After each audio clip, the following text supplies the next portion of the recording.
This is Urdhvasana. Inhale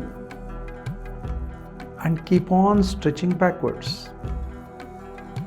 Broaden the shoulders, expand the chest and bend backwards, head towards the back. Exhale and come forward. This is the second posture of Surya Namaskar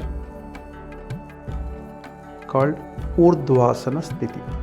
Urdhva means looking upward.